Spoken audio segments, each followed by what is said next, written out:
ነው ካንተ እንደገና ደግሞ እህቶች እንደኔ ያሉ በስደት ያሉት እንዲማሩበት ከኔ ከደረሰብኝ ማለት ነው። አንዳንዴ እሺ ግዴታ ወንድ አይደለም ቤተሰብ እንደሚበድል ማወቅ አለባቸው። ንገሪ። ኦኬ እኔ በልጅነቴ ነው የተሰደድኩ በአረብ ሀገር ተሰድጄ አጋጣሚ እናታችን በልጅነታችን ነው የሞተሽ እና 4 እህቶች አሉኝ። እኔ እንደ ኃላፊነት ተሰምቶኝ ባለኝ በስራም በምንም የማገኘውን እያጠራቀምኩ ለነሱ ረድቼ ነበረ ማለት ነው። እና እንደዚህ እያደረኩ እየሰራሁኝ እህቶችን እኔ ሳልማር እነሱን እያስተማርኩ ማለት ነው እያስተማርኩኝ ከዛ ከሰው ቤት እንደዚህ በሰው በዘመድ ምናምን እየተጠጉ ነበረና ከዛ በቃ እንደምንም ብዬ ሰርቼ ቤት ግዙ ምናምን ብዬ ብር ላኩኝ። ከዛ እሺ ብለው ቤት ገዙ፣ መሬት ገዙ ማለት ነው።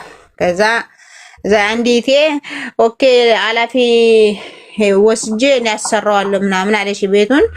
እሺ ብዬ ብር እየላኩኝ እያሰራው ነው እያለሽ ለካ ይችል ይቴ ቤቱን ሳታሰራው ብሩን ከፍቅረኛው ጋር በላሽብኝ ማለት ነው። ማን ኢቴ ማለት ነው። ኢቴ ለሷን ይላክሽው ምን ያህል ብር ልከሽ ነው? ዋይ ብዙ ነው ስልክስ ለቤት በቃ በየወሩ ነው። እኔ አላሰብኩም። ቢያንስ በየወሩ ነው የምልከው። ለምሳሌ መጠኑን አታውቂውም? የጠፋብሽንም ብር ቢያንስ ወደ 700,000 ሆናለኝ። እሺ መጀመሪያ ማለት ነው ይሄን አደረኩኝ። እየተሰራ ነው ያለሽ አንዲቴ ለሷ ለቀለብ ለብቻው እየላኩላታይ ለቤቱ ለብቻ እየላኩላታይ እያሰራው ነው ያለሽ በላሽ ማለት ነው። ከዛ አንዲቴ ደግሞ አብራይ ነበረችና ኦኬ ተስማማነ። በቃ አይ እሷ እየበላሽ ነው ስትለኝ በቃ እኔ ወደ ከአረብ ሀገር ወደ ውጭ ሀገር ወደ ኢሮብ ተሻገርኩ ማለት ነው። ከዛ ከተሻገርኩ በኋላ በቃ ያቺኛቱ አብራ የምትኖረው ይቴ አረብ ሀገር ነበረችና በቃ እኔ ልሂድ ወደ ኢትዮጵያ ስትለኝ ኦኬ ይጂና ያቺታችን የቤቱን ገንዘብ ስለበላሽው በቃ ይጂና አስተካክዩ አልኳትኝ። እሺ ብላ አስተካከለሽው ማለት ነው። አስተካክላ ወደ ተመለሰች ወደ አረብ ሀገር ማለት ነው። ተመልሳ እዛ በቃ ኃላፊ ለአባቴ ሰጥቼዋለሁ አባታችን ያሰራልናል ስትለኝ እኔ ደግሞ በቃ አባቴ ነው ብዬ እንደገና ደግሞ ከፈልኩ ማለት ነው። እጥፍ ማለት ነው። እንደገና ቤቱ እንዲሰራ ብዬ ማለት ነው። እዛ አባቴ ደግሞ በቃ እያሰራሁት ነው እያለኝ በቃ እኔ እንደገና 80-100,000 ላኩኝ ማለት ነው እንዲሰራ እንደገና። እዛ እንደዚህ ብሎ አባቴ እያሰራው ነው ስለይ ኢቴ አረብ ሀገር የነበረሽው ወደ ኢትዮጵያ ተመለሰች። ከኢትዮጵያ ከተመለሰች በኋላ ከዛም በኋላ ቤቱ አልተሰራም። እንደገና አባታችን 100% አላሰራውም ምናምን ስትለኝ በቃ ምን ላድርግ ብዬ እንደገና ላኩኝ። ማገኘውም ማለት ነው። እውነቴ ነው። እኔ በሰው ሀገር ስንት ስቃይ በስከውት እየቆረጠንኩኝ ያልፍልያል ሊቶቼ ምናምን ብዬ አምኛቸው ማለት ነው እያጠራቀምኩ ላኩኝ።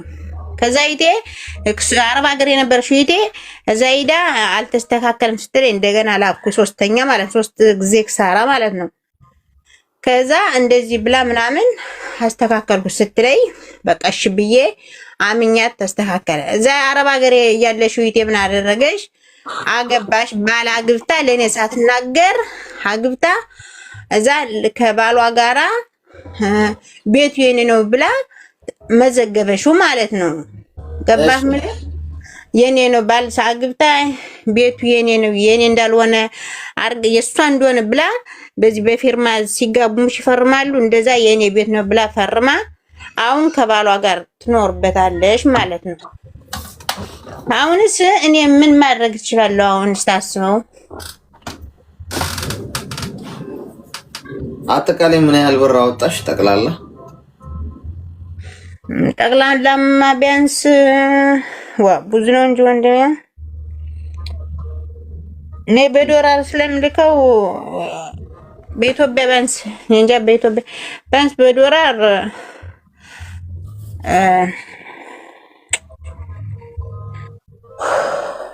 አይዞሽ ተረጋጊ። በስ አሌክስዬ አንድ አንድ አልፍ ምናምን ይሆናል። አንድ ምድር የሚሉት ሚሊዮን 1 ሚሊዮን ምናምን ይሆናል አጠቃላይ ማለት ነው። 1 ሚሊዮን ግማሽ ይሆናል። 1.5 ሚሊዮን ብር ያ። ስለዚህ አሁን እህትሽ ከባሏ ጋር ወደ ራሳቸው ስም አዙረው እየኖሩበት ነው። አባቴ እኔ አምኜው ልንገርህ፣ እኔ መከራዬን አይቼ ሳልማር ማለት ነው በሰው ሀገር በአረብ ሀገር ስቃይ አይቼ በስከውት በልቼ እንደገና በሊቢያ ስንት ተሰቃይቼ መጥቼ ለነሱ ብዬ መጀመሪያ የአንደኛ ይቴ በላሽ ይችኛቱን በቃ እሷ እስከበላሽማ እኔ ያለው ችግር የለውም እኔ ብላይ ይችኛቱን ሳምናታይ አብራይን የነበረች ሳምናታይ እሷ ደግሞ ይዳ አዘጋጅታ ቤቱን አስጨርስ ካደረገች በኋላ እኔን ላኪ ያለ አስጨርስ ካደረገች በኋላ ለኔ ሳት ነገር ባላ ግብታ በራሷ ስም አድርጋ ከባሏ ጋር ትኖርበታለች ማለት ነው። አሁን እኔ መጠየቅ አልችልም። ለምን በራሷ ስም ነው። አሁን የኢትዮጵያ መታወቂያ የለኝም። እንደገና ደግሞ ስለክስ እኔ አምኜን የላኩት እንጂ እንደዚህ ደርስብያል ብዬ የሆነ አላለም ታሳየው ነገር የለኝም። ገባ?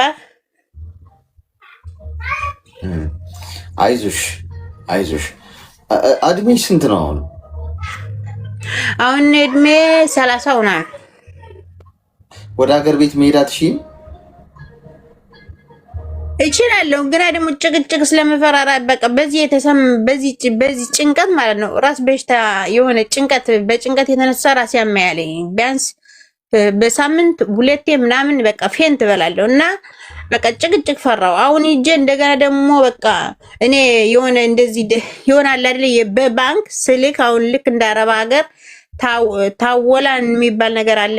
ዝም ለሰው ትሰጠዋለህ ገንዘብክን ያን ሰውዬ ወደ አዲስ አበባ ይልክልካል እንደዚህ ምናምን መኪና ምናምን እና እንደዚህ በህጋዊ የሆነ በዚህ በህጋዊ ምትልክበት አይደለም። ስለዚህ የሆነ ትስባት ነው የሚባል የሆነ ምን እንደሆነ በአማርኛ እንደዚህ የለኝም። ገባህ? እና አሁን ይጀስ ጭቅጭቅ ምናምን ፈራው። ገባህ? አይምሮ እንዳይበላሽብኝ ምናምን ለምን እሷ ኦልሬዲ ስላደረገሽው ታሸንፊያለሽ የሚል አይምሮ እንትን አለ። አሁን ይኸውልሽ ቤተሰብ ያውቃል፣ ይሄንን ሁሉም ቤተሰብ ያውቃል። አዎ አጎቶች ሁሉ ቤተሰቦቼ አጎቶቼ ያጎቴ ልጆች ምናምን ያውቃል። አባቴም ያውቃል። ግን አባቴ ስልክስ አባቴ በቅርብ ያለው ነው እንጂ ምን አይ እሷ እኮ እንደዚህ አርጋ ምናምን አይልህም። ገባህ? ምንም አያስብም። አባትሽ ምን አሉሽ? ጠይቀሻቸዋል? የሆነብሽ ነገር ነግረሻቸዋል? ምን ተፈጠረ? አዎ ያውቃል። ጠይቃለሁ እንደዚህ ስለ ምናምን አይ እኔ እኮ እናንተ መጀመሪያ አንድ ላይ ነው እኔ በእናንተ በይታማቾች አልገባም ምናምን ይላል። ለምን እናታችን ስሞት በልጅነታችን ነው እና እኔ ነው እህቶቼን ያሳደጓቸው። ገባህ? እና አባታችን አላሳደገንም፣ በሰው ቤት ነው ያደግነው እንደዚህ በአክስት ምናምን እየተባለ ማለት ነው። ስለዚህ አባታችን አይ በእናንተ ማለት ነው ያልገባም ምናምን ያለ ራሱ ስታገባ ማለት ነው አግብታ ስትፈርም ቤቱ የኔ ነው ስትል ራሱ አልነገረሽም። አባቴ አብሮ የሰሩ ጊዜ እያለ አልነገረኝም። ያጎቴ ልጅ ነው የነገረኝ። እዛ ሳጣራ እውነት ሆነ እንጂ አባቴ ራሱ አልነገረኝም። ገባ? በቃ አይደለም ጥቅም በዚህ ቅርብ ያለው እሷ ትረዳ ያለሽ የሚል ሐሳብ ስላለው እንደዚህ አይጨነቅልኝም። እሺ እስቲ ሚዩት አድርጊና አዳምጪኝ እስቲ። አሁን ሌሎቻችሁ ከዚህ መማር ካልቻላችሁ ከምንም ትማራላችሁ ብዬ አላስብም። ማንንም ሰው አትመኑ። ቤተሰብም ቢሆን እናት፣ አባት፣ እህት፣ ወንድም ማንንም ሰው አትመኑ። ከሰማይ በታች ህይወታችሁን ራሳችሁ ብቻ አድርጉት።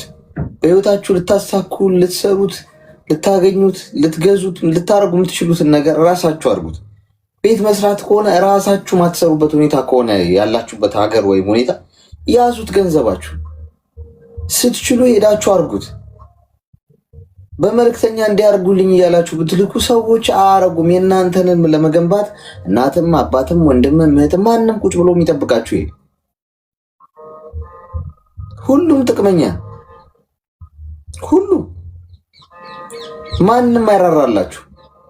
እኔ ሀቁን ነው የምነግራችሁ። እኔ ተዋጠላችሁ አልተዋጠላችሁ ግድ አይሰጠኝ። እውነትን ግን እኔም ነገርኳችሁ፣ ሌላም ሰው ነገራችሁ፣ በህይወታችሁም ላይ ደርሶ አያችሁት። እውነት ሁሌ እውነት። ስለዚህ አንቺ አሁን ማመን አልነበረብሽም። አየሽ፣ መቼም አባትሽን ፍርድ ቤት ገትረሽ ገንዘቤን መልሽ አትይም እኮ። አስቸጋሪው ነገር እኮ እሱ። ከቤተሰብ ጋርም ቢዝነስ አትስሩ ምለው ለዛ። ቢዝነስ፣ ንግድ፣ ገንዘባዊ ንክኪ ከቤተሰብ ጋር አታልኩ። ለምን አትቆርጡት? ነገር ስጋ ነው። ገብቶሻል? አባትሽን አትከሽ መቼም ሄደሽ ምንስ ብልሽ እንደ ህሊና ራሱ እኮ በጣም ከባድ እኮ ነው። ገብቶሻል? አባትሽን ፍርድ ቤት ጠበቃ ቀጥረሽ ምንደ አባቴ ነው ገንዘቤን ወስዶ ነው ምናምን እንደዚህ ይሰራልኝ ብዬ እንዳለ አጥፍተውት ነው እህቴ ነች ገንዘቤን ወስዳ ነው ስለዚህ ትመል ብለሽ ፍርድ ቤት ለፍርድ ቤት እህትሽን ከሰሽ ፍርድ አስፈርደሽ ወይ አሳስረሽ ምናምን ቢሆን ነገ ቤትሽ ስትገቢ ህሊናሽ እኮ ይወቅስሻል። ለገንዘብ ብለሽ ይልሻል ደግሞ ጭንቅላትሽ። አይሽ መብረርም አትሺ ማረፍም አትሺ። አትቀደም እንጂ ከባድ። ለዛ ነው ታሞ ከመማቀቅ አስቀድሞ መጠንቀቅ ብዬ የምነግራችሁ። ብዙ ጊዜ ራሳችሁ መጠበቅ ያለባችሁ ራሳችሁ ናችሁ። አንዴ ከተቀደማችሁና አንዴ ከእጃችሁ ከወጣ እና እነሱ ከቀደሟችሁና ከካዷችሁ በቃ እጃችሁ ይተሳሰራል። እነሱ እኮ ይሄንን አስበው አያረጉትም እኮ። አሁን አንቺ አባትሽ ልጄ ናት ህሊና ብለው አልዳራሩልሽም። አየሽ፣ አጠፉት። እህትሽም እህቴ ናት ብሎ አራሩ። አንቺ ግን ተበዳይዋ በአንቺ ሳይድ ሆነሽ ግን መልሰሽ ለመተኮስ በጣም ይቸግርሽ። ባዳ ቢሆን ሌላ ሰው ቢሆን ትካሰሻለሽ እኮ፣ ወደ ህግ ትወስጂዋለሽ ጉዳዩ። ተፈጥሮ ደግሞ ይገፋሻል። ገብቶሻል? ስለዚህ አሁን እንደዚህ አይነት ነገር ውስጥ አትግቡ። ሰው ሀገር ላይ ያላችሁት አሜሪካም ኑሩ፣ አውሮፓም ኑሩ፣ አፍሪካ ውስጥ ኑሩ፣ አረብ ሀገር ኑሩ፣ ችግር የለውም። ግን እንድታሰምሩበት ምነግራችሁ ነጥብ አምናችሁ የህልማችሁን የሰዎች እጅ ላይ አታስቀምጡ። ግድ የላችሁ። እመኑኝ፣ ልባችሁ ይሰበራል። በጣም የማምነው ሰው ነው የምትሉት በዚህ ጊዜ ማን ነው? እሱም በአይምሯችሁ ውስጥ ሲሳሉት አሁንም እየነገርኳችሁ አትመኑት። በጣም የማምነው እሱማ በቃ እንደ ራሴ ነው ማምነው የምትሉት ማን ነው? የሆነ ሰው አይምሯችሁ ውስጥ ይመጣል። አትመኑት እያልኳችሁ ነው።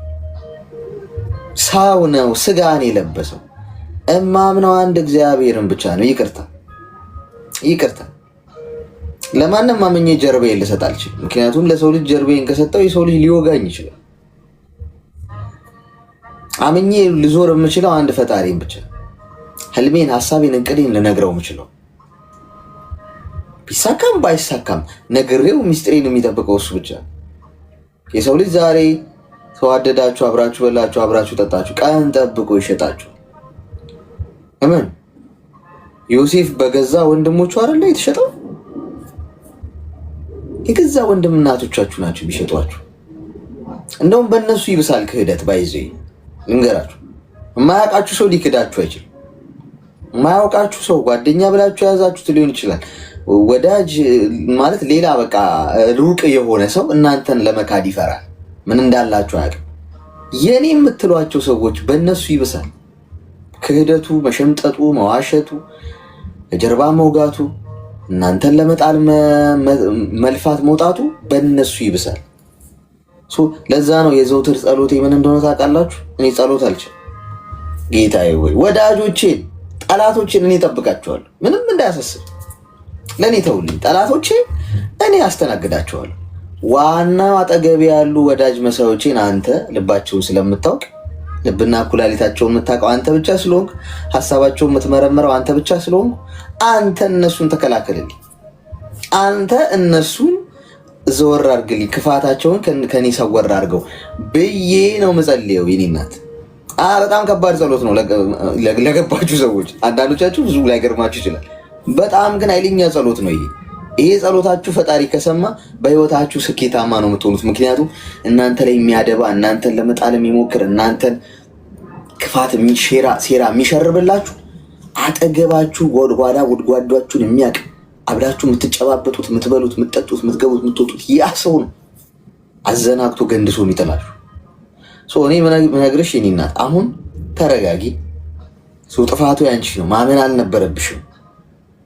ስተትሽን ኃላፊነት ውሰጂ። የመጀመሪያው ነገር በቃ የኔ ስህተት ነው። ስለዚህ እንደገና መነሳት ትችያለሽ። ደስ የሚለው ይኸውልሽ፣ ገንዘብ ቢጠፋ ገንዘብን ሰርተሽ ታመጫዋለሽ። ህይወትሽ ቢጠፋ ነው መልሰሽ መገንባት ማለች። ጤናሽ ቢጠፋ ነው። ጤናማ ነሽ እስካሁን ሰርተሽ ነው ያመጣሽው ገንዘቡን አይደል? 10 ሚሊዮን ብር ሰርተሽ ማግኘት ትችያለሽ ከዚህ በኋላ። እንደውም ከዚህ በኋላ የምታገኘው የሚገርምሽ ነገር ብዛቱ፣ በረከቱ፣ ምኑ ቆጥረሽ ማጨረሹን ሲሳይ ነው የሚያስታቀፍሽ። አንደኛ ተበደለሻል። ፈጣሪ ሳይደግስ አይጣላም ይባላል። ተበዳይ ሰዎችን ይክሳል። ባህሪው ነው በቃ። የተበደሉ ሰዎችና የተገፉ ሰዎች ይክሳቸዋል። ሁለተኛ አሁን የሚያዘናጋሽ ነገር ስለሌለና በዚህ ገንዘብ ስለማትልኪ በዛ ይናርጉልኝ ስለማት ትምህርት ስለወሰድሽ በጣም በከፍተኛ ሁኔታ ነው የምትወነጨፊ ወደፊት። አንዳንዴ ቀስት እኮ ወደኋላ የሚሳበው ወደፊት በደንብ ለመወንጨፍ ነው አይደል? ቀስት ስትወጥሩ እንዴት ነው ወደኋላ ነው የምትስቡት አይደል? ወደኋላ እኮ ተስበዋል። ያ ወደኋላ ነው የተጎተተው። ስትለቀው ምን ያህል ርቀት ይሄዳል? ዝም ብሎ ወደፊት ከሚወረወር ከጦር ይልቅ ቀስት በጣም ረጅም ርቀት ይሄዳል። ታውቃላችኋል? ጦር አንስታችሁ ስትወረውሩት እና ቀስት ወደኋላ ለጥጣችሁ ስትለቁት ቀስቱ የበለጠ ከጦሩ የበለጠ ፍጥነት አለው። በፍጥነት ነው ግቡን የሚመታው። ስለዚህ ወደኋላ የተሳብሽው ለበጎ ነው። ወደኋላ ጎትቱሽ አይደል? ሰርተሽ ለፍተሽ የልፋትሽን መና ቀረ አይደል? በ1.5 ሚሊዮን ብር አንቺ ወደ 5 ሚሊዮን ብር 10 ሚሊዮን ብር ትሰሪያለሽ ከዚህ በኋላ እመኚ። ከዚህ በኋላ ማንንም ሰው እንዳትሰሚ፣ ለማንም ህልምሽን እንዳትናገሪ፣ አትውቀሺ ማንንም። እኔ አስምሬ የምነግርሽ ከዚህ በኋላ እዚህ ቤት ተናገርሻል፣ አሁን ይቀልሻል። ከዛሬ በኋላ አንድም ሰው እንዳትወቅሺ፣ አንድም ሰው እንዳትሰጪ፣ አንድም ሰው እንዲያደርገብኝ እንዳትይ፣ ዝም ብለሽ አንገትሽን ደፍተሽ ተደብቀሽ ስሪ። ከዛ በስኬትሽ አሳያቸው። እንዲያማቸው አድርጌ አጥንታቸው ውስጥ ገብቶ ማለት ነው። አጥንታቸው ውስጥ ገብቶ እንዲጠዘጥዛቸው የምታደርጊው በምንድን ነው? እንደገና ጥረውሽ መሬት ላይ አርደው ቀብረውሽ እንደገና ተነስተሽ ሻይን ስታደርጊና አየር ላይ ስትበሪ ስኬታማ ሆነሽ ብዙ ነገሮችሽን አሳክተሽ ስታሳያቸው እህትሽ ቤት ውስጥ የምትበላው እንጀራ ያንቃታል። ይህን ታውቂያለሽ? በልጆቿ ታገኘዋለች፣ በባሏ ታገኘዋለች። አባትሽ የዘሩትን ያጭዳሉ። እግዚአብሔር ታማኝ ነው። ወይስ መጽሐፍ ቅዱስ ላይ እኔ በቀለኛ ነኝ ይላል አይደል? ከዚህ በላይ ህይወትን የሚናገር ቃል የለም። እኔ በቀለኛ ነኝ ካለ እጅሽን አንሺ። እኔ እናት መውቀስ አቁሚ፣ መናገር አቁሚ፣ ማንም ቦታ ድንጋይ መወርወር አቁሚ። ዘወር ብቻ በይ ከዛ አካባቢ። ማንንም ሰው አታናግሪ፣ ለማንም መልስ አትስጭ። እኔን ታመሰገኘኛለሽ ከሆነ ዓመታት በኋላ። አሁን የምነግርሽ ነገር ቃል በቃል ነው የሚገለጠው። ማለት ሲበቀላቸው ታያለሽ ባይንሽ። እሷ አንቺን ክዳ፣ አንቺን ቤት፣ የአንቺን ልፋት እንደዛ አድርጋ የሚቀናት ይመስልሻል እንዴ ስታስቢው? እስቲ እንደዚሁ ዝም ብለሽ እኔን ሀሳብ ሳታገኝ እንዲሁ ዝም ብለሽ በሞኝ አይምሮ እንኳን ብታስቢው እንደው ስታስቢው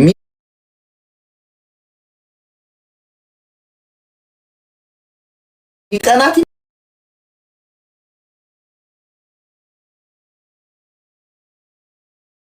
ህይወታችሁን አትገንቡ።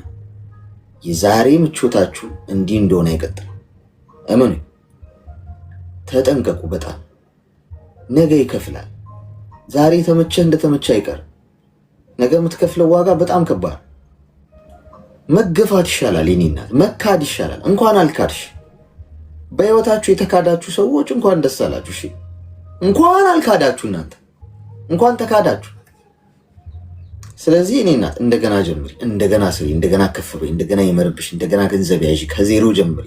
ትኮሪበታለሽ። ራስሽን መስታወት ላይ ስታዩ ተጥለሽ ተነስተሽ እንደገና የምትገነቢው ነገር እንዴት እንደሚያስደስትሽ ደስታው ወደር የለው። የመንፈስ እርካታ አለሽ።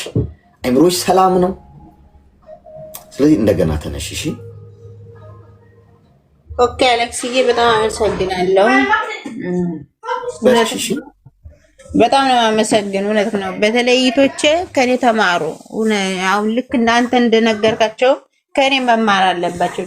አንዳንዴኛ ለቤተሰብ እያልን ራሳችን እየጎዳነ እንደዚህ ያለ እንደዚህ ያለም አለ።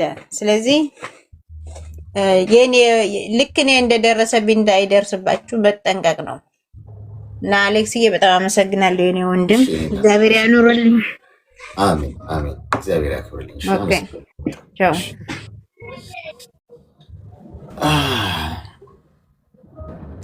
ሀኒ የምትሉኝ ማንን ነው? ትንሽ ሀሳብ ነበረኝና የምትረዳኝ ነገር ከሆነ ንገሪ። እኔ አሁን ያለሁት ዱባይ ነው። እሺ። እና በፊት 2009 ላይ ዱባይ ነበርኩኝና እዚህ ባለው ሰዓት የዛኔ አሁን ለምንህ 27 ዓመቴ ነው። የዛኔ ስንት ዓመት ይሆነኛል ማለት ነው? ቆጥረህ ማግኘት ትችላለህ። ልጅ ነኝ ምናምን። ከዛ የሆነ ልጅ ጋር ተዋወቅንና ከኮንትራት ቤት አስወጣኝ። በምንድን ነው የተዋወቃችሁት? የሀገሬ ልጅ ነውና ስልኬን ከቤተሰብ ላይ ሰርቆ ምናምን ነው የተገናኘ ነው። ከዛ እኔም አላውቀውም ነበር በፊት። ያው ሲነግረኝ አወቅኩት የሀገሬ ልጅ ነው እኮ። አይደለም የሀገርሽ ልጅ ነው ግን አሁን እዚህ እንዲህ በምን ጦስ ተዋወቃችሁ? ጦሱን ንገሪኝ፣ የጦሷን ቀን። ጦሱን ያው ረጅም ነው። ከመጀመሪያው ልንገርህ እንዲገባህ ብዬ ነበር። ንገሪኝ።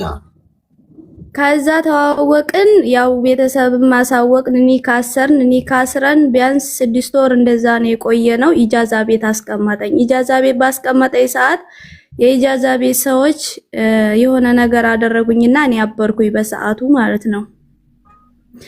ከዛ አበርኩኝ። ያው እኔ አሳክሜሻለሁ አስታምሜሻለሁ ምናምን አለኝ። አላሁ አለም፣ ያንን የማውቀው ታሪክ የለኝም። ከዛ ያው 1 ወር ምናምን ነገር የኢጃዛ ቤቱ ጓደኞች ምናምን አሳከሙኝ። ቁርአን ቤት ምናምን ነገር አዳኑኝ። ከዛ ካዳኑኝ በኋላ ልጁ ጣላሁት። በፊት በጣም ነበር የምወደው፣ በጣም ተወድጀው ምናምን ነው የተጋባ ነውና ከዛ ጣላሁት። ከዛ ራቅኩኝ። ያው ስለ ዲንም ምንም ብዙም አላቅም። ሄርኩኝ ያኔ ተሱርቄ አስቀመጠብኝ ቦታ ጣፍቼ ሌላ ቦታ ሄርኩና ያው መኖር ጀመርኩኝ ማለት ነው። ከዛ እኔ የማውቀው በሰዓቱ ስለ ዲንም ስለምንም አላውቅም። ያው ስርቀው ኒካ እንደሚወርድ ነበር ያወቁት። ገብቷል? ከዛ ይኸው ራቅኩኝ፣ ሌላ ሰው አገባሁኝ። እሱም አገባ፣ የራሱን ህይወት ጀመረ እዚሁ ዱባይ ውስጥ ማለት ነው። እሱም አገባ። እኔን በሁሉም ቦታ ያገኘኛል፣ ያየኛል፣ ስለኔ ምን እንደምሰራ ምናምን። እሱ ስለ ዲን ጠንቅቆ ያውቃል። እርሜው ትልቅ ነው። ግን ያው እኔ ምንም ባደርግም ዝም ነው ያለኝ በሰዓቱ። ገብቷል? ከዛ ያው እኔም እዚህኛው ጋር ያው ኒካ አሰርኩ፣ ቤተሰብ አስተዋወቅ። ከዛም በኋላ ወለድኩኝ። እርጉዝ ሲሆን 2012 ላይ ኢትዮጵያ ገባሁኝ። ከዛ ኢትዮጵያ ገብቼ ወልጄ ያው እዚህም ጋር ባልስማማም ያን የልጄን አሳድጌ 4 ዓመት ሲሆናት ተነስቼ አሁን 2016 ላይ ወደ ዱባይ ተመልሼ መጣሁ እዚህ ማለት ነው። ከዛ እዚህ ስመጣ ቁርአን መቅራት ጀመርኩኝ። ስለ ደርስ ስለምናምን ስማር ያው ኒካ በርቀት እንደማይወርድ ነገር ተማርኩኝ። ከዛ ስማር ስልኩን አፈላለኩኝና ደወልኩለት። ከዛ ስደውልለት በሰላማዊ ነገር አናገርኩት ምናምን ነገር። በሰዓቱ እዚህ ሰው ደብድቦ አረቡን ደብድቦ ኢትዮጵያ ገብቷልና ከዛ አገኘሁት። እንዴት ኒካዬን አንተ ሁሉንም ነገር ታውቃለህ፣ እኔ ምንም አላቅም። አንደኛ ልጅነት ይዞኛል፣ አንደኛ ስለ ዲኔ ምንም ማቀው ታሪክ የለኝም። እንዴት እያወቅህ ይሄንን ሁሉ ኃጢያት ስሰራ ምን ትሰራለህ ምናምን ነገር ስለው ፈልጌሽ ነበር ምናምን አለኝ። አናለሁ ዓለም። ከዛ እሺ በቃ አሁን ያለፈው አልፏል፣ ኒካዬን አውርድልኝ ስለው ኒካ አላወርድም አለኝ። ለምንድን ነው የማታወርደው? እኔም ትዳሬን ፈትቻለሁኝ፣ እንመላለሳለን እንጂ አንቺም ትዳርሽ እንደፈታሽ አውቃለሁ፣ እንመላለሳለን እንጂ ኒካ አላወርድም አለ። ግደለህም አውርድልኝ ብዬ ስለምነው እምቢ አለኝ። ከዛ በመሃል እንደዚህ እያወራን ባለን ሰዓት እሱ ተነስቶ ሳውዲ ይሁን እሱ ያለኝ ዱባይ ልመጣ ነበር ያለኝ። ከዛ ተነስቶ በየመን መጣ። የመን ሲደርስ ሐራሚዎች ያዙት። ሐራሚዎች ሲይዙት እጁን በላስቲክ እያቃጠሉ ያን ያንገበግቡት ብር ሐውል ምናምን ብለው ማለት ነው። ከዛ ያንን ቪዲዮ ሲልክልኝ አላስችለኝ አለ። እኔ እየሰራሁ ነው አልሐምዱሊላህ። ልጅም ሐላፍትና ቢኖርብኝ የቤተሰብም ሐላፍትና ቢኖርብኝ አላስችለኝ። 3200 ድርሃም በዚህ ላኩላቸው ለነዛ ለሐራሚዎች ማለት ነው። ከዛ አንስተው ጀዛን ወሰዱት። ከጀዛን ሳውዲ ገባ። አሁን ሳውዲ ገብቶ ስራውን እየሰራ ነው። ከዛ አሁንም ዳግመኛ አላህን ከፈራህ ብሬን ስጠኝ፣ እኔ በጭንቅህ ጊዜ ነው የሰጠሁህ ብሬን ስጠኝ። ብሩን አልካደኝም። ሪከርድ አለኝ። አሁንም ሪከርድ አኑሬ ይዤበታለሁ ማለት ነው። ከዛ አላህን ከፈራህ ብሬን ስጠኝ። አላህን ካልፈራህ ደግሞ እሱን ተወው። ቤተሰብም ይሄን ያክል ዓመት የቆየ ከማነካከታችን በፊት ኒካህን አውርድልኝ ስለው በጣም አስለመንኩት። በጓደኛም በራሴም አስለመንኩት። እምቢ አለኝ። ኒካም አላወርድም አለኝ። ብሩን ለኔ ሰጥሻለሁኝ ይለኛል። ከዛ በዘመዶቹ ሳስጠይቀው ደግሞ ካሳዬ ነው አለኝ። የምን ካሳ? እኔ ምን አድርጌ ነው ካሳ የምከፍለው?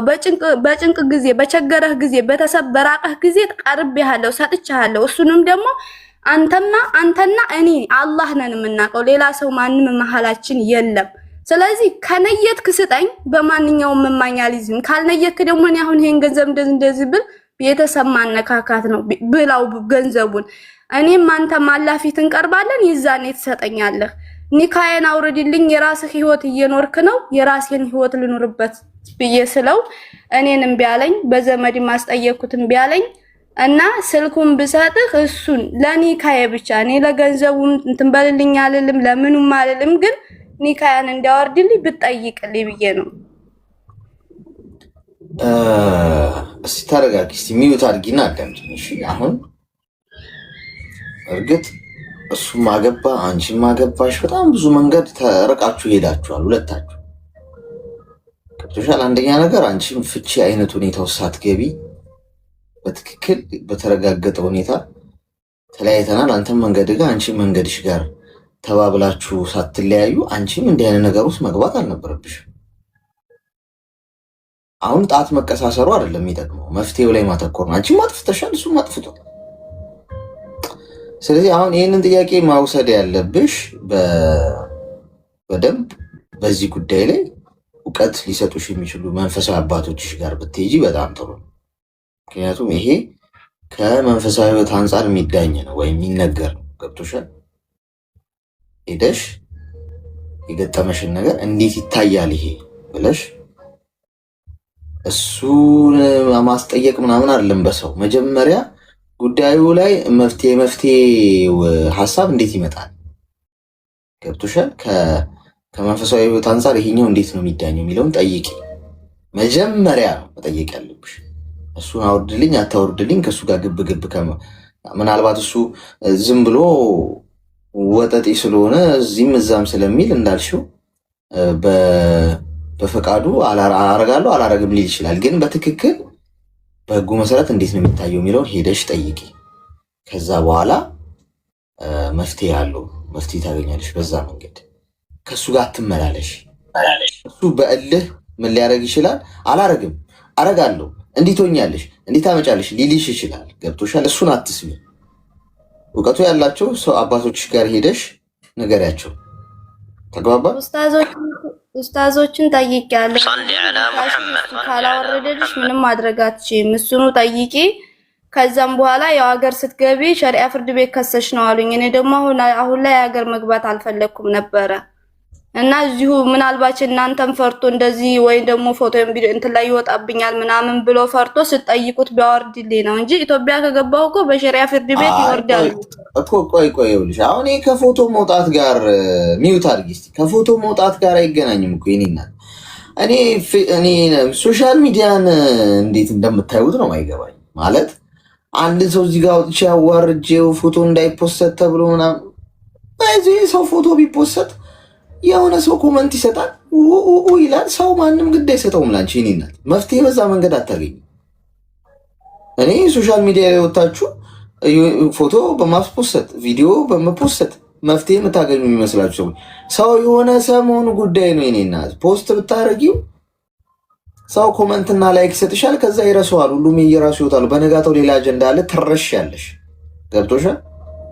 ሰው ችግር ሲገጥማችሁ ወደ ህግ በትክክል መፍትሄ የምታገኙበት አካል ጋር ነው መሄድ እንጂ ሶሻል ሚዲያ ላይ ወተሽ እንዲህ አድርጎኝ አልሽ፣ ከዛ በኋላ ሰው አለ፣ ከዛ በኋላ ኖዬ ቴንክ ዩ እሺ፣ ከዛ በኋላ ምን ይፈጠራል? በቃ ትረሻለሽ። አንቺ መፍትሄ ሳታገኝ እንዲሁ እየተብሰለስሽ፣ እሱ ደግሞ አንዴ ፖስተኛለች፣ ልክ አስገባታለሁ። ጣጣው ሰው መገቢ ግን ሙያ በልብነዋል። ዝም ብለሽ አንቺ ወደ ሀገር ቤት ስትሄጂ በዛ መንገድ መፍትሄ ታገኛለሽ አሉሽ አይደል? በቃ እዛ ቦታ ሄደሽ በትክክል ጉዳይሽን በዛ መልኩ ማስፈጸም እንጂ ሰው እዚህ ጋር ደውሎለት እባክህ እንዲህ ትደረጋለህ እንዲህ እንዳታረግ፣ ይሄ እንደውም ሌላ ጣጣ ነው የሚያመጣብሽ። እስቲ እንደምታመጣው ያለው ብሎ ሌላ መዘዝ ውስጥ ነው የምትገቢው። ስለዚህ አንቺ ሀገር ቤት ስትሄጂ አሁን መሄድ አትፈልጊም ማለት ችግር የለውም።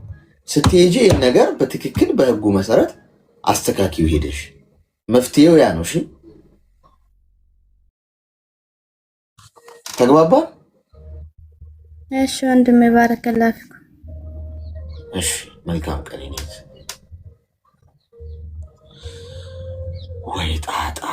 ወይ ጣጣ እኔ እኮ ማታረጉኝ ጉድ የለም። እኔ አሁን ፖሊስ አርጋችሁኛል፣ ፓይለት አርጋችሁኛል። ምን ያላረጋችሁኝ ነገር አለ? አሁን እኔ ሶሻል ሚዲያ ላይ አስፈራርታችሁት እኔ የተለመደች ነገር አለች መሰለኝ። እኔ አብዛኞቻችሁ የሆነ ነገር አይታችኋል መሰለኝ ሶሻል ሚዲያ ላይ። ፖሊስ የለም እኮ ሶሻል ሚዲያ ላይ። እኔ እናት ሁልሽም የምታዳምጡ ፍርድ ቤት የለም ሶሻል ሚዲያ ላይ። መነጋገሪያ ነው የምትፈጥሪው የሆነ ርዕስ። እስቲ አንድ ነገር ንገሩኝ እንደው በፈጠራችሁ፣ የሆነ ሰሞን መነጋገሪያ የነበሩ ጉዳዮች እስቲ አሁን አሉ? ንገሩኝ። አሁን አሉ ወይስ በጣም ከባድ የተባለለት ጉዳይ እስቲ ንገር። አንድ አስቡ አይምሯችሁ። ወቸው ጉድ ምናምን የተባለለት ጉዳይ ከዛ ሰው ሼር ተደራረገ፣ ተቀባበለ፣ በቃ ተወራ፣ ብዙ ሰው ፖስት አረገ፣ ስቶሪ ያረገው ምናምን። አሁን የት ነው እንደዚህ አይነት ጉዳይ ያለው? የለም፣ ተረስቷል። እስቲ ፈልፍሉ። ሁሉም ረስቶታል።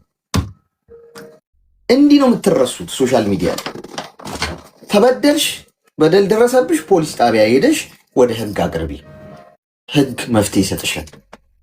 ፍትህ እንደዚህ ነው መሆን ያለበት እንጂ እኔ ሶሻል ሚዲያ ላይ ፖሊስ ጣቢያ ያለ ይመስል እኔ ጉዳዩን ወደ ሶሻል ሚዲያ መታመጡ ሰዎች ነው የምትገርሙ። በጣም ነው ማዳመጥክና እና ምክርህን ፈልጌ ነበረ። እሺ በሚገባ ንገሪ። ማለት እኔ ባለ ትዳር ነኝ፣ የሶስት ልጆች እናት ነኝ እና አሁን ያለሁት የሰው ሀገር ነው እና ከባለቤቴ ጋር አንዳንድ እንጨቃጨቃለን፣ ያው ብዙ ጊዜ ማለት ነው። እሺ ማለት በቃ ምን መሰለክ የሆነ እሱ ግዴለሽ ነገር ነው፣ ለነገሮች ትኩረት አይሰጥም። በቃ የሆነ አለ አይደለ ችለተኝነት ማለት ነው። እና በዛ ምክንያት ደግሞ እኔ ለምን ይሆናል ምናምን የሚለውን ነገር እናደዳለሁ ማለት ነው። እንትንም ችላም በማለት ምክንያት ነው እኔ ወደ ሰው ሀገር የመጣሁት ማለት ነው። እና የት ነው የሚኖረው እሱ? እንደዚህ እሱ ኢትዮጵያ ነው የሚኖረው። አንቺስ? እኔ አረብ ሀገር ነው የምኖረው። እሺ። እና በቃ የእቅዶች ምናምን አያወጣም። የሆነ ነገር ስታወራው እሺ ነው የሚለው፣ ተግባር ላይ አይውልም። በቃ በዛ ምክንያት በጣም ነው እኔ እንትን የምለው ማለት ነው። እሺ። እና በቃ በሰው እንትን ብየዋለሁ። በቃ እሺ ይልና ዝም ነው የምለው። በቃ በቤተሰብም በምንም በቃ አስተካከላለሁ፣ እሺ ያደርጋለሁ ምናምን ይልና ተመልሶ እዛው ነው የሚሆነው ማለት ነው። ተግባር የለውም። ይሄ ነው ችግሩ።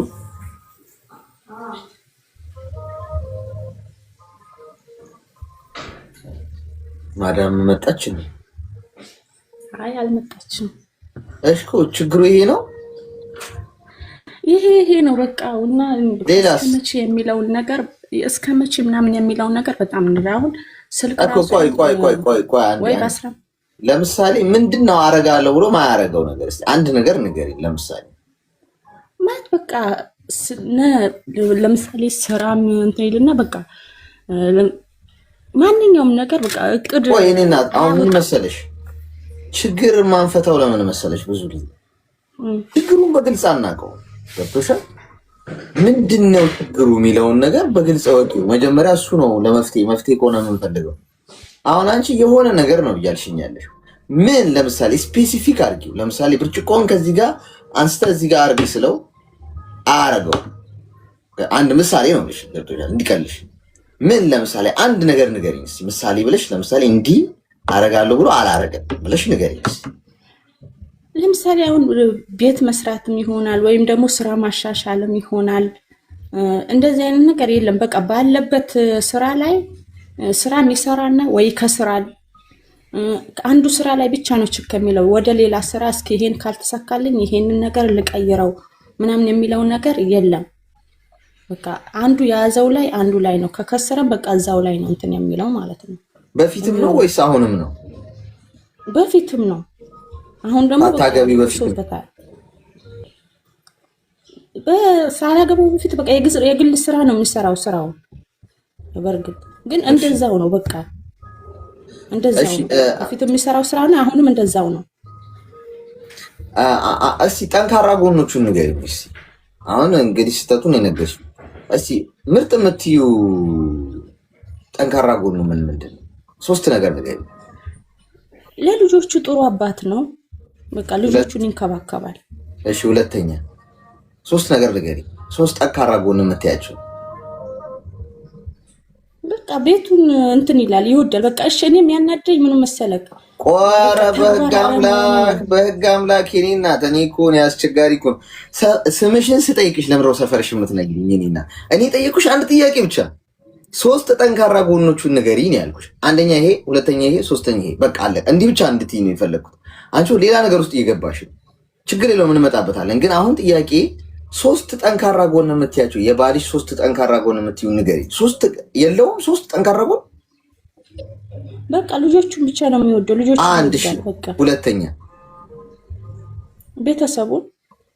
ቤተሰቡን አንቺንም ጨምሮ ማለት ነው። ሶስተኛ በቃ ይሄንን ነው።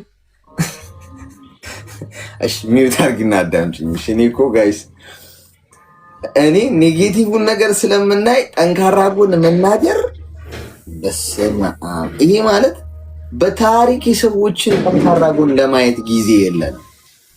ሰው ሁል ጊዜ ሰላም የማይኖረን ለዛ ነው። ሚውት አድርጊ እስቲ። ይሰማሻል? ድምፅ አለ ከጀርባሽ። እሺ ጠንካራ ጎኑን የማየት ነገር ከሌለን ሰዎችን ሁል ጊዜ ሰላም የለን። ምክንያቱም እዚህ ምድር ላይ ፍጹም ሰው ፈልጋችሁ ልታገኙ አትችሉም ጋይስ። ፍጹም ሰው ከፈጣሪ ውጪ ፍጹም አንድም ማንም የለም። የሰው ልጅ ሁሉ ክፍተት አለበት። የሰው ልጅ ሁሉ ደካማ ጎን አለ። ስለዚህ ጠንካራ ጎን የማየት ካልቸር ሊኖረን ይገባል ማለት ነው፣ ሰላም ለማግኘት ከሰው ጋር ተግባብቶ ለመኖር። ግን ብዙዎቻችን ጠንካራ ጎን ማየት ጭራሽ አሁን ጨነቃት እኮ ንገሪኝ ስላት እዚህ ጋር እንነቃት ማለት ነው። ጠንካራ ጎኑ ስላት በቃ እኔ እኮ የሱ ነገር የኔ እናት ሚስቱ የሆንሽው ጠንካራ ጎኑን ለማጠንከር አይደለም፣ ደካማ ጎኑን ለመደገፍ ነው። እግዚአብሔር ለአዳም ሚስት የሰራለት ወይም ሴት የተፈጠረችው ረዳት እንፍጠርለት ነው አይደል የተባለው። አዳም ከተፈጠረ በኋላ በቃ እስቲ ለሱ ረዳት እንፍጠርለት። ረዳት ማለት ይሄ ዝም ብሎ ስራ ላይ እንደምታዩት የስራ ረዳት ምናምን እንደሚባለው የህይወት ረዳት ነው። በጣም ከባድ ስራ፣ በጣም ከባድ ስራ። የህይወት ረዳት ማለት ከአንድ ጠንካራ ወንድ ከአንድ ስኬታማ ወንድ ጀርባ አንዲት ጠንካራ ሴት አለች የሚለው አገላለጽ የጀርባ አጥንት ነሽ ማለት ነው። የስፓይናል ኮርድ ማለት ነው። የሰው የጀርባ አጥንት ከሌለው ቆሞ መሄድ ይችላል? አይችልም። መቀመጥ ይችላል? አይችልም። ምንም ማድረግ አይችልም፣ እንኳን ስኬታማ ሊሆን። የሴት ልጅ አስተዋጽኦ ያ ነው። ያ ወንድ ቆሞ መሄድ እንዲችል በህይወት ውስጥ መደገፍ፣ ማገዝ እንደ ሚስት ማለት ነው።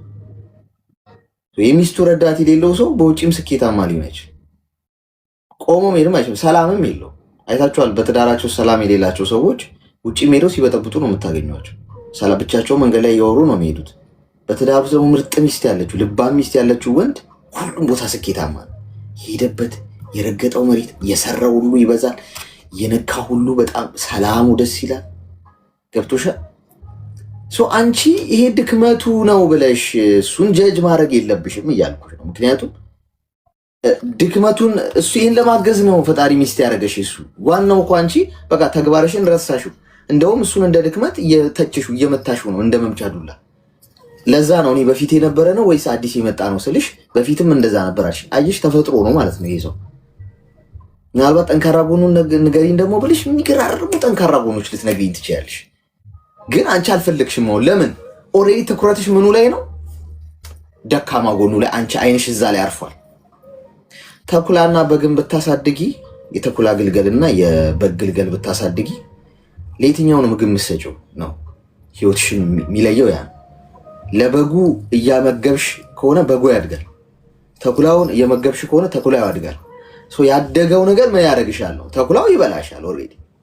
በጉ ምንድነው? ስለዚህ አንቺ እየመገብሽ ያለሽው ምንድነው? መጥፎ ነገር፣ ኔጌቲቭ፣ እንደዚህ ጽፋት አለው፣ እንዲህ አያረግም፣ እንዲህ አያረግም፣ አይሆንም የሚለውን ብቻ። ስለዚህ ህይወትሽ በሙሉ ሰላም የለሽ። ስለዚህ ከዛሬ ጀምሮ ነቃ ብለሽ ምን አድርጊ? ይሄንን ተቀበዩ ማለት ነው። ለመቀየር አትሞክሪ። ምክንያቱም ይሄ ሰውዬ ተፈጥሮ ነው። በቃ እንዲህ ነው የተሰራው። ችላ ይላል፣ ትኩረት አያረግም። መሻሻል ላይ በጣም ደካማ ነው። ያንቺ ረዳትነት እዚህ ላይ እኮ ነው። እንዲሻሻል ደገፍ ማድረግ፣ አይዞ በርታ፣ ጎበዝ ነህ እንኳን ማድነቅ ልመዱ። እስቲ ሴቶች፣ እስቲ እዚህ ውስጥ ያላችሁ ማለት ነው እንደው ኦነስት የምጠይቃችሁ ሁላችሁም አንቺንም ጨምሮ ባላችሁን ካደነቃችሁት ምን ያህል ጊዜ ሆናችሁ? ባላችሁ እውነቱን ሳትዋሹ ባላችሁን የምር ጎበዝ ነህ አንተ በጣም ነው መኮራብህ። በጣም እኮ ይሄ ጠንካራ ጎን እኮ በጣም ነው የሚያስገርመኝ። ያንተ ይሄ አስተሳሰብ እንዲምታስበው ነገር የውስጥ አድርቄው አላውቅም። ይሄው ችግር፣ ስህተት፣ ጥፋት፣ ሬድ ላይ ተወየው ያብዳል። ጭራሽ አንቺን ነው ማየት የማይፈልግም። ብታደንቂው ግን ስህተቱን ሁላ ራሱ ያርመዋል። የእውነት ብዙ ስህተት እየሰራ እኔ እኮ ከዚህኛው ነገር ይሄኛው ነገር ነው የሚመችኝ እኮ። በጣም አንተ አሜዚንግ የሆነ ማይንድ ነው ያለ። እንዴት እንደምኮራብህ እኔ ወንዶች ሁሉ ቀርተው እዚህ ምድር ላይ ማለት ሁሉም እንትን ብሎ ሌላ ብቻዬን ብቀር እንኳን እኔ ከአንተ አይነት ወንድ ውጪ ከአንተ ውጪ መመርጠው የለም። በጣም ነው አንተን በማግባቴ በጣም የምኮራው። በሉት እስቲ ወንድ ልጅ አድናቆት ይፈልጋል ጋይስ።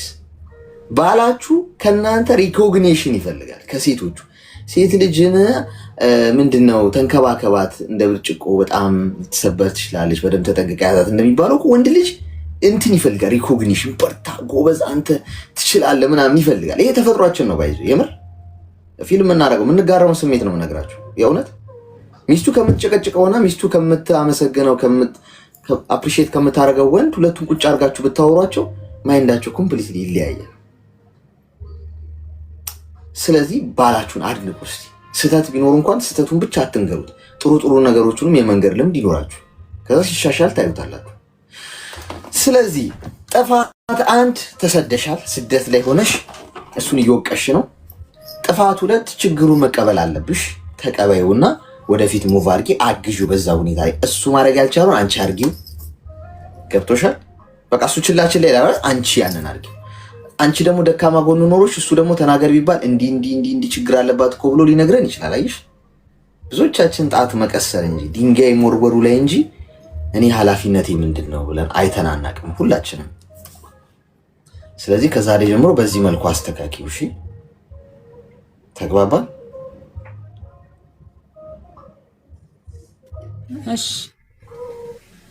እሺ፣ መልካም ቀን። እሺ፣ አመሰግናለሁ። ሚስቶች ባላቸውን ወይ አታደንቁ። ወላሂ ያደንቀዋለሁ አልሽኝ። እሺ፣ ጥሩ ነው ካደነቅሽው። የሚያደንቁ ሴቶች ሊኖሩ ይችላሉ። እናንተ ብልህና አስተዋይ ሴቶች ናቸው። ልባም ሴት ማለት ያንን ነው የምታደርገው። ለምንድን ያመሸው? ስልክን ስደውል አላነሳም፣ ጫማ ክር ተፈቷል፣ ወገብን ጠበቅ አድርገው፣ ቲሸርት አልተመቸኝም፣ አነጋገር አይጥመኝም፣ ውሃ ስትጠጣ ደስ አትለኝም፣ የሆነ ነገር ፀጉር አቆራረጥ አይመቸኝም፣ ይህም አይመቸኝም ጉድ ስትሉ ሰውየው ውጭ ቆንጆ ሴት ሳይ በቃ ልቡ ይሸፍታል። እጭ ደግሞ እዛ ቤት ሊሄድ ነው ዝንዟ በቃ ቤቷ ያስጠለዋል። ችግር እንኳን ቢኖር አትሊስት አፕሪሺየት ብታደርጉ የምር የኛ ስሜት ይቀየራል፣ ሙዳችን ይቀየራል። የምር እግዚአብሔርን ነው የምላችሁ። ወንድ ልጅ ሞክሩትና ከተሳሳትኩ እኔን ውቀሽ ማድነቅ ጀምሩ። የእውነት ስትር ነው የሚለው በቃ ልቡ እንትን ይላል። የጀግንነት ስሜት ነው የሚሰማው። በሚስቱ መደነቅ በፍቅረኛው እንደመደነቅ ለአንድ ወንድ ኩራት ነው የሚሰማው። ልቡ በደንብ እንትን ይላል። ስለዚህ አስተውሉ። እንዴት ያለ ነገር ነው ጎበዝ። አይዶኖ ትንሽ ነገር ጥያቄ ልጠይቅ ነበረ። እሱ ላይ እንደተናገረኝ ነበር ፈለኩት። ብዙ አይደለም። እሱስ ምንድነው ኬት ነው የምጀምረው? ከመጀመሪያ ልጀምርልህ።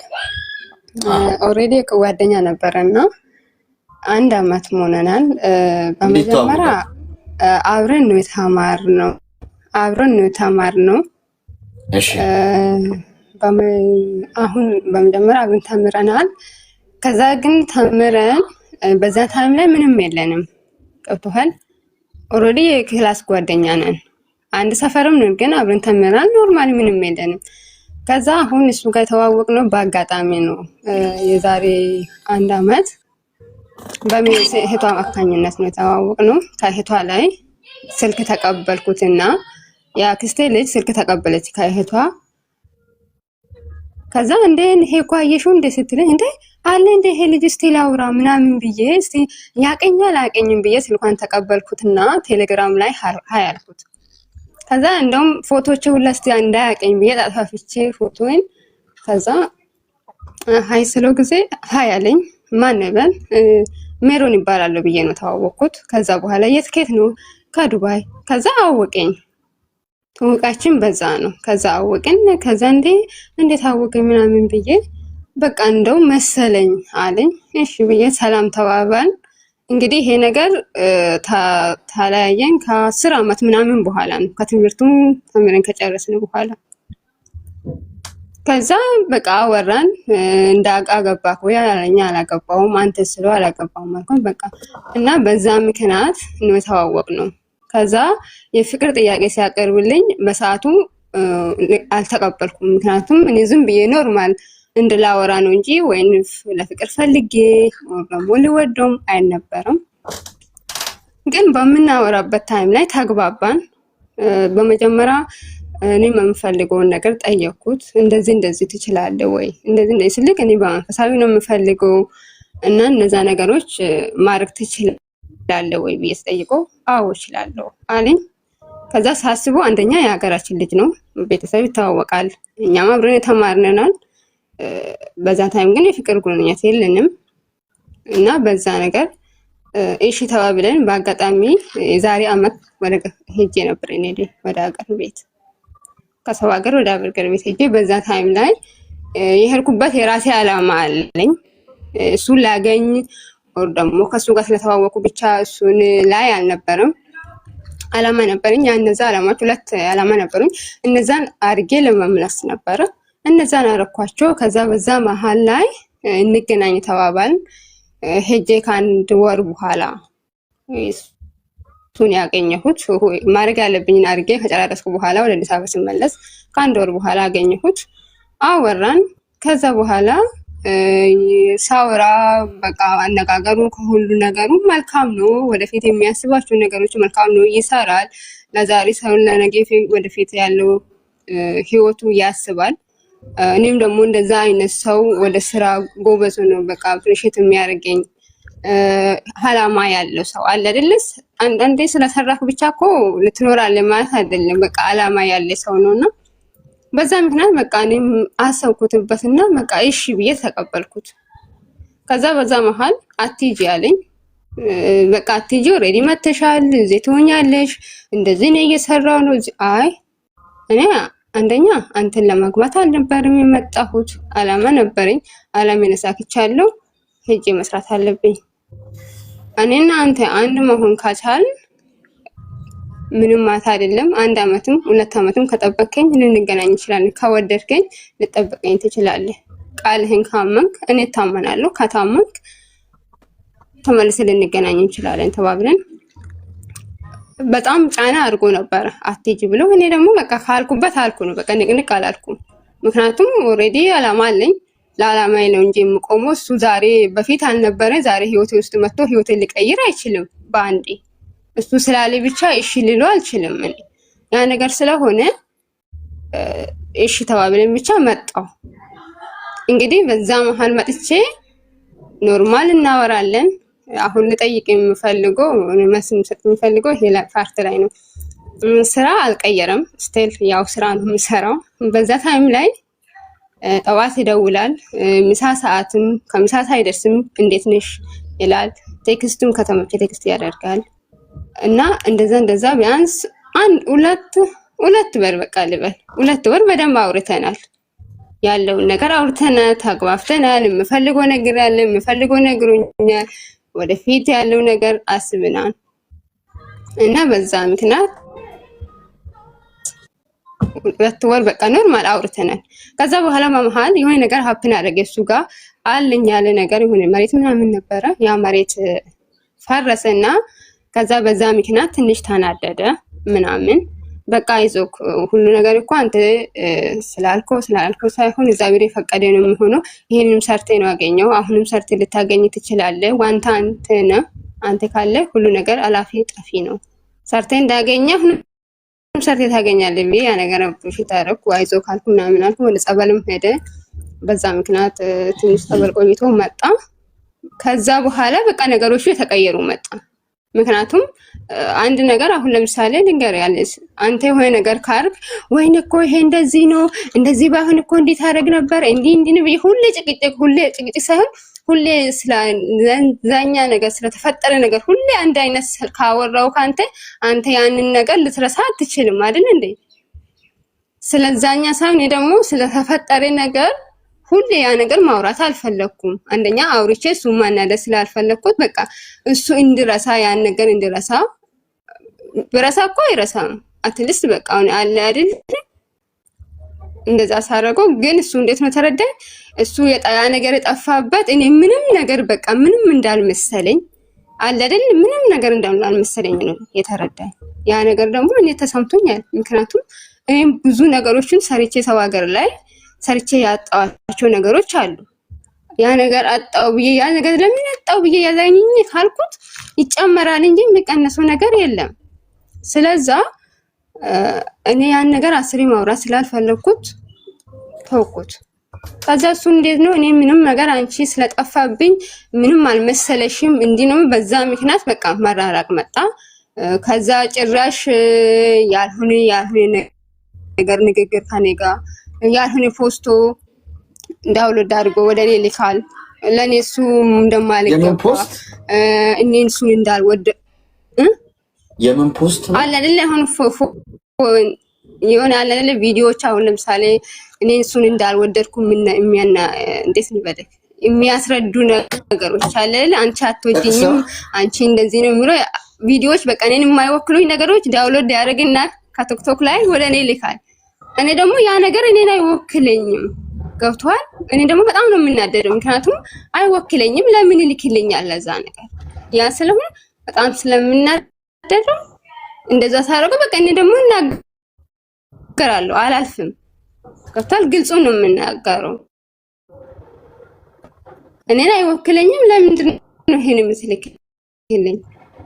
መልስ የለም። ገብቷል? ከዛ በዛ መሃል ተዘጋጋን በቃ ኦሬዲ። ለምንድን ነው ይሄ ሁላ የምትለኝ እኮ በአንድ ቃል አልፈልግሽም ብትለኝ እኮ ይቀለኛል አልኩት እኔ። ምክንያቱም ይሄ ሁላ ቪዲዮ እኔ ያላረኩትን እኔም አይመለስልኝም ምናምን የምትልከው እኔ እኮ በግልጽ አይፈልግሽም በቃ ከህይወቴ ውጪ ብትለኝ እኮ ይቀለኛል። እኔ በዚህ ቦታ አስገድዴ አይደለም አንተ ነህ ወደ እኔ ሮጤ መጣህ እንጂ ወደ አንተ አልመጣሁም እኔ። ያ ነገር ስለሆነ በዛ ቆመ። ከዛ አጋጣሚ 2 ወር እንደዚህ ተዘጋጋን። በቃ እኔ አልፈልግም ብዬ ዘንቀሁት። ገብቶሃል? ከዛ በአጋጣሚ ድጋሚ ደግሞ አሁንም የመገናኘት እንትን ነበር እና ወደ ክፍለ ሀገር ተመልሼ ሄድኩት። ይሁን አደጋ ነበር ሰው ሞቶ ላለቅሶ ሄድኩት።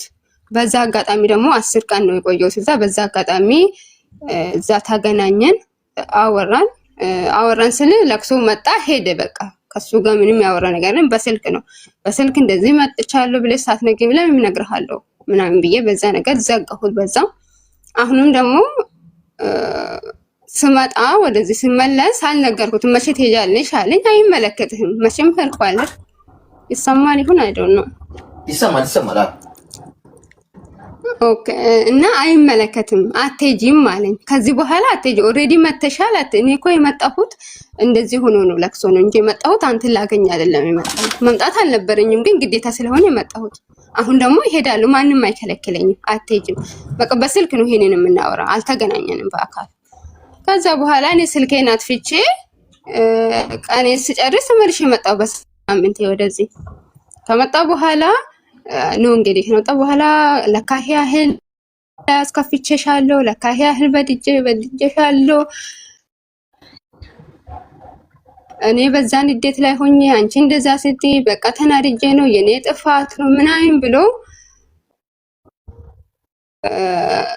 ስልኬ ስደውል ሁለት ቀን ስደውል ስልኬ እምቢ ስሎ የኢትዮጵያ እንደሄድኩት ገብቶት ያክስቴ ልጅ ደግሞ እዛ ነበረችና እሷ ጋር ደውሎ እንደሄደ እርኩታ ሰማ።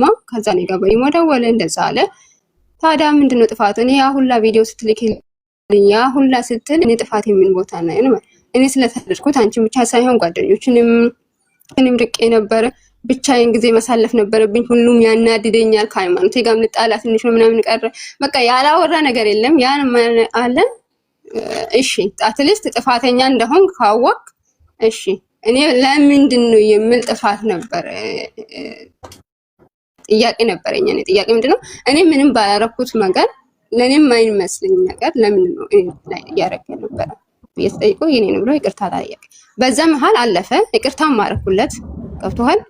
ይሄን ራሱ ይቅርታ ካለ ራስን ወቅሻለሁ፣ አሁን ወደ ራሴ ተመርሻለሁ፣ እንደ ድሯችን እንሆናለን ብሎ እንደ ድሮ ትሆናለህ? አዎ እሺ ተባብለን ተመለሰ። አሁንም ተመለሰ አወራን። አሁንም ተመልሶ ደግሞ 2 ወር ሳይሞላ አሁንም ያ ነገር ተግባር የለውም። ያወራል ተግባር የለውም። ተግባር የለውም ስለ እኔ አሁን ገንዘብ ስጠኝ ወይ ደግሞ ይሄን አድርግልኝ ወይ መሰናኛ ቦታ ውሰደኝ አይደለም። አትሊስት አሁን አንድ ሰው ይካወደደ ወይ ደግሞ አንድ ሰው ህይወቴ ውስጥ ካለ አትሊስት ጠዋት እንዴት አደርክ፣ ማታ ቀን ላይ ደግሞ እንዴት ዋልክ፣ ማታ ላይ ደግሞ እንዴት አመሸ ማለት አለበት አይደል እንዴ? እኔ ማምነው ምንድነው የሆነ ሰው ከወደደኝ ከውዱ ነገር የሚሰጠኝ ጊዜ ነው ብዬ ነው የማስበው። ገብቶሃል?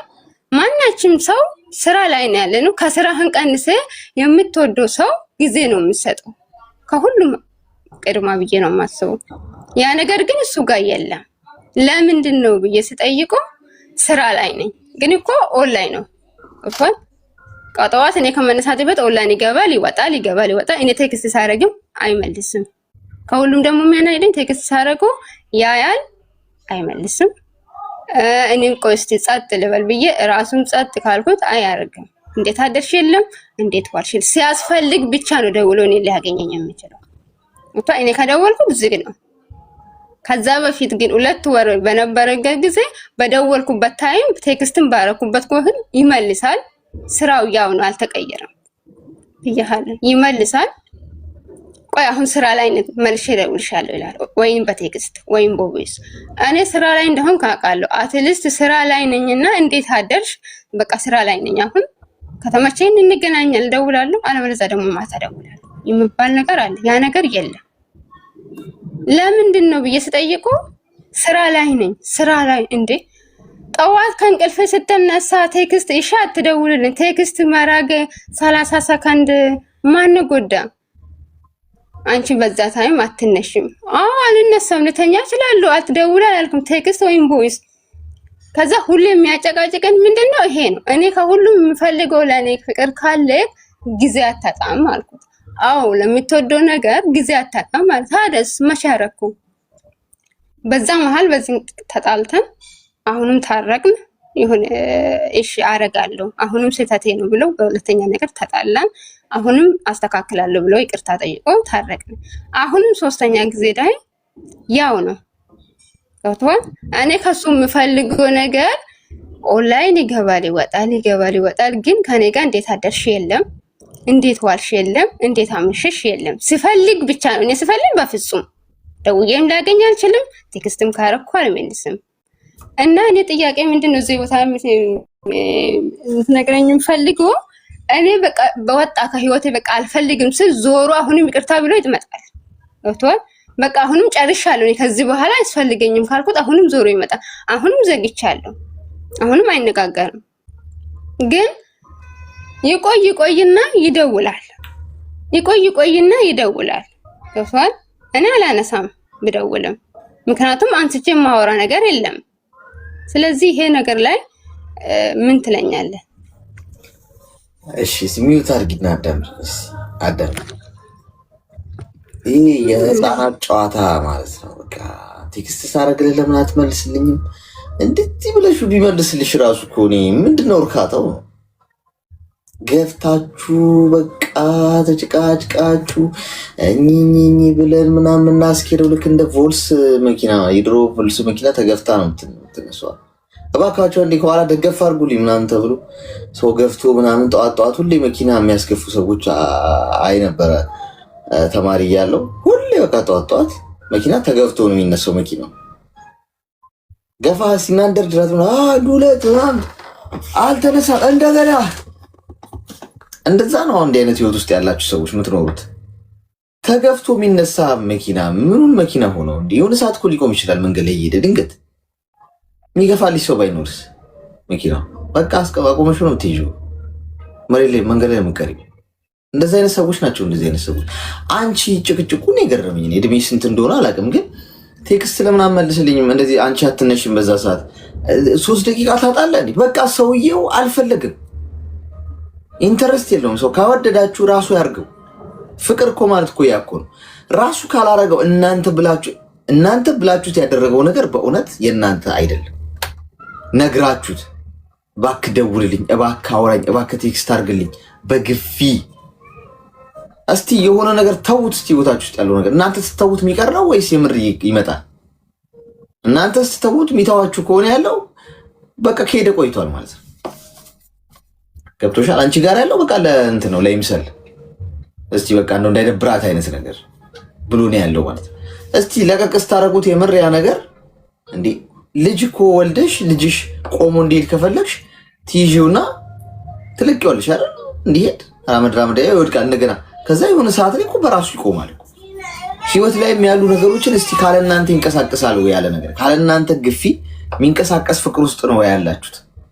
ካለናንተ ጭቅጭቅ ካለናንተ መነታረክ የምር ዝም ብትሉ ዝም የሚላችሁ ከሆነ ሄደ ቆይቷል። እናንተ ናችሁ ይዛችሁ ያላችሁት ማለት ነው። ስለዚህ እኔ እናት ለቀቅ አድርጊው፣ አትጨቃጨቂ። እንዴ አንዳንዴ እንዲናፍቅሽ ምድል ስጪ ውስጥ አንዳንድ ሴቶች እኮ 24 ሃወር ቴክስት ካላረክልኝ እንዴ ወንድ ልጅ አንዳንዴ የራሱ ጊዜ እኮ ያስፈልገዋል አይደል? ወንዶች የሆነ ሲከፋቸውም ሲደብራቸውም ነገር ሲሆን የሆነ ምሽግ አላቸው። ባይዚ በቃ ምሽጋቸው ውስጥ መግባት ይፈልጋሉ። ማውራት አይፈልግም ወንድ ልጅ። ማንም ሰው ማውራት አይፈልግም። ወይ ደግሞ ፍላጎት ከሌለው ከአንቺ ጋር ማውራት በግፊ ከሆነ ያለው እስቲ ጊዜ ስጪው እንዲናፍቅሽ። ለቀቅ አድርገሽ ስራሽ ላይ አተኩሪ እስቲ። አሁን ከዛሬ ጀምሮ ቴክስት እያደረግሽ እኝኝ ማለቱን አቆሚና ምን አድርጊ መሰለሽ፣ ስትነሽ እንቅልፍሽ ጸሎት አድርገሽ አመስግነሽ ወደ ስራሽ ግቢ።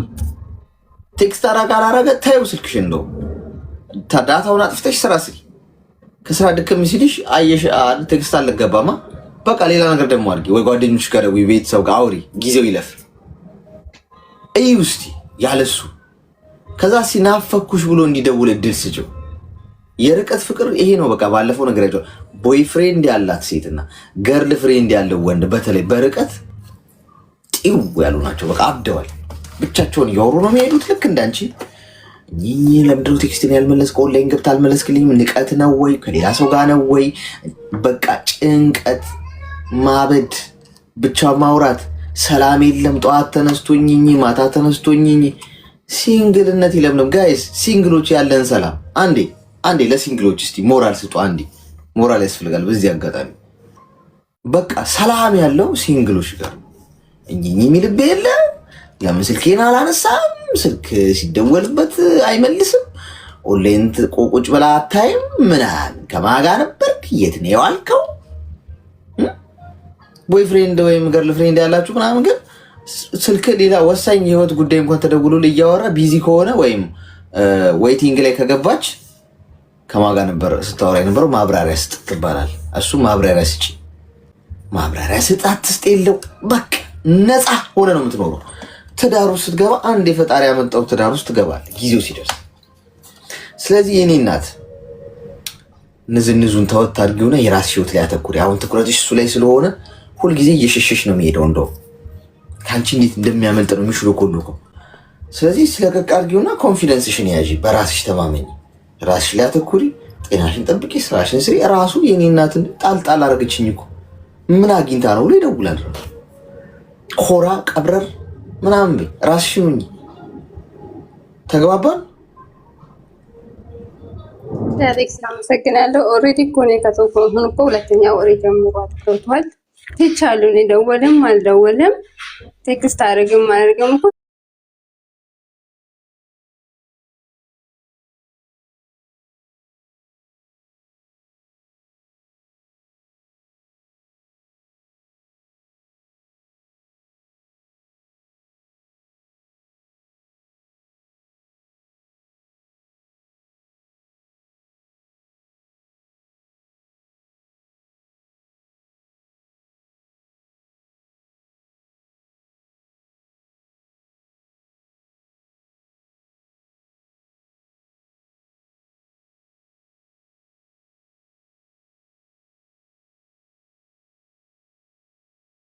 ውሸታም ሰው ለዛ ሰው ውሸት ስራውን ለምን ተዋሻለህ አትዩ። በቃ ስራውን። አንቺ ግን ራስሽን ፕሮቴክት ታደርጊያለሽ። የሰውን ስሜት መቆጣጠር አትችይም። የራስሽን ስሜት ነው የምትቆጣጠር። የሰውን ተግባር ማኔጅ ልታደርጊ አትችይም። አንቺ የራስሽን ተግባር ነው ማኔጅ ማድረግ የምትችይው። ስለዚህ ስራሽን ላይ አተኩሪ። እየመጣ ሲሄድ አንተ ተግባባ። አመሰግናለሁ። እሺ ቴንክ ዩ። እሺ አመሰግናለሁ። ወይ ጉድ! የዘንድሮ ፍቅር እንደዛ እኮ ነው። እስቲ ካፕሎች እጅ አውጡ። ፍቅረኛ ያላቸው ሰዎች ጠዋት ሲነሱ ቤቢ ደህና አደርሽ፣ አንዴ ነው የጠዋት ቁርስ በልተሻል፣ ያው ጉድ ሞርኒንግ የኔ እናት ምናምን ማለት አለበት። ጉድ ሞርኒንግ ካላልካት ጉድ ነው የሚፈላል። ምን አስበው ነው ጉድ ሞርኒንግ ያላለኝ? ሁሌ ትል ከነበረ አንድ ቀን እርሳ ውስጥ ያንተ ወንድ ወልዷል። እርሳ እስቲ አንተ እንደው ደክሞም እንቅልፍ መጥቶ ስራ ጫናን በዝቶብህ ታመህ ኢቭን አሞ ምናምን እርሳው። ወይ ስልክ ቻርጅ ዘግቶብህ ብቻ ጉድ ሞርኒንግ አትበል። ጉድ ፈልቶ ይውልልሃል። እንዴት አላለኝም እንጂ አንደርስታንዲንግ ወፍ የለም። ይሄኔ ለአንዷን እያልክ ነው ጉድ ሞርኒንግ። ጉድህን ሳላፈላው እውነት እንትን ንዝ ቀን ተበላሽቶ አንቺም እንደዛው ሴቷን ቤቢዬ እንዴት ነህ ደህና ነህ ደህና አደርግ ምናምን ካላልሽው በቃ ያው የዘንድሮ ቤቢ ነው የሚባባሉት። እንደ ህፃን ልጅ ነው የሚጠራሉት። ማሚዬ አባ ለነገሩ አባና እማ ጀምረዋል አሉ። አሁን ሰማሁ ቤቢ ያለፈበት ፋይል ሆኗል። አሁን አባና እማ ነው። አባዬ አባቷን እኮ አባ ብላ ማታውቅ እኮ ነች ፍቅረኛዋ። በቃ አፍቅራው ልቧ ውልቅ ብሏል። በቃ እሷ እና በቃ ፍቅሯን መግለጿል በእሷ ቤት አባ አለችው ማለት በቃ ልቧ ላይ በስም አይገለጽም። ጓዲት ተግባር ነው ፍቅርን የሚገልጸው። ታማኝ ሆነ፣ አክብሪው፣ ሪስፔክት አሳየው እና አቶ እከሌ ብለሽ ብትጠሪው ያኔ ችግር የለው። ግን አባ እያልሽ ምዘረጥጩና ማትታመኝለት ከሆነ ምን ዋጋ አለው? ስሙ ነው እንዴት ትርጉም እማ ይላታል። እሱ ደግሞ እማዬ እናቱን እማ ብሎ የማያውቅ ማለት ነው። ጌታ ወይ አሁንስ አትመጣ ማለት አሁን ተበላሸን። ለማንኛውም እማና አባ ጥሩ ቆይታ ነበረን። ያው ሰዓታችን አልቋል። ታይመራችን ጮኻለች። ጥሩ ቆይታ ነበረን። ስራ ላይ፣ ቢሮ ውስጥ፣ መንገድ ላይ ተኝታችሁ ረፍት እያደረጋችሁ በተለያየ አይነት ሁኔታ ውስጥ ከተለያየ ዓለም ቤተሰብ ሆነን እንደዚህ ቆይተናል። እስካሁን ጥሩ ቆይታ ነበረን። 2 ሰዓት ተኩላችንን ጨርሰናል። ነገ ደግሞ እንገናኛለን በተመሳሳይ ሰዓት። እድሜና ጤናውን ይስጣችሁ። አትጉደሉ። እንደዚህ ሁላችሁ ሁሉም ሰው ከዚህ አይጉደል። በጤና በሰላም ያዋላችሁ ያሳድራችሁ ያቆያችሁ። ነገ እንገናኛለን። የከፋችሁ ጨንቆኛል፣ መተንፈስ ፈልጋለሁ፣ ተስፋ ቆርጫለሁ፣ ምንም ሰው የለኝም ብላችሁ የምታስቡ ሰዎች ኑ እሺ፣ አዳምጣችኋለሁ። ምንም ችግር የለም። 2 ሰዓት ተኩል ሰውተን ከህይወታችን ላይ ቀንሰን ለሆነ ሰው መፍትሄ ቢሆን አንጎዳም። በምድር ባናገኘው በሰማይ እናገኘው ይሆናል። ምንም ማግኘትም አይጠበቅብንም። ይሄንን ማድረግም ከባድ ነገር አይደለም፣ የሚያስመሰግንም አይደለም። ኑ እሺ፣ እንዳይደብራችሁ ልመርቃችሁ እስቲ ከመውጣቴ በፊት እግራችሁ እርጥብ ይሁን። በቃ እናንተ ሄዳችሁበት በሙሉ ሰላም ይስፈን፣ ፍቅር በፍቅሩ፣ ሳቅ አይራቃችሁ፣ ህመም አያገኛችሁ፣ ሁሌ ጤናማ ሁኑ። ጤና ይስጣችሁ፣ ከምንም በላይ ፍቅር ይስጣችሁ። ሁሉንም ሰው ውደዱ። የነካችሁት ሁሉ ይብዛ፣ ይለምልም፣ በረከት፣ ሲሳይ፣ መትረፍረፍ፣ ጸጋ ያልበሳችሁ፣ ቆጥራችሁ ማትጨርሱትን ሲሳይ ያጎናጽፋችሁ በህይወታችሁ። እሺ ሁሌም ከፍ በሉ። አሁንም ከፍ ብላችኋል። ከዚህ በላይ ከፍ ከፍ ያርጋችሁ ፈጣሪ። ሁላችሁንም ባላችሁበት ቦታ እወዳችኋለሁ። ሁላችሁንም አከብራችኋለሁ። ነገ እንገናኛለን። እስከ ነገ ድረስ ሰላም ሁኑ። መልካም ሃፒ ኒው ይር ብያለሁ። በዚህ አጋጣሚ ሳይደርስ ለፈረንጆቹ አዲስ ዓመት እንኳን አደረሳችሁ ታከብሩ፣ ወይም በውጭ ዓለም የምትኖሩ በሙሉ ሃፒ ኒው ይር ኤንድ ሜሪ ክሪስማስ ብያለሁ። ላቪ ኦል። ነገ እንገናኛለን። እየመሸ ያለበት ሀገር የምትኖሩ ደህና አደሩ። እየነጋ ያለበት ሀገር የምትኖሩ መልካም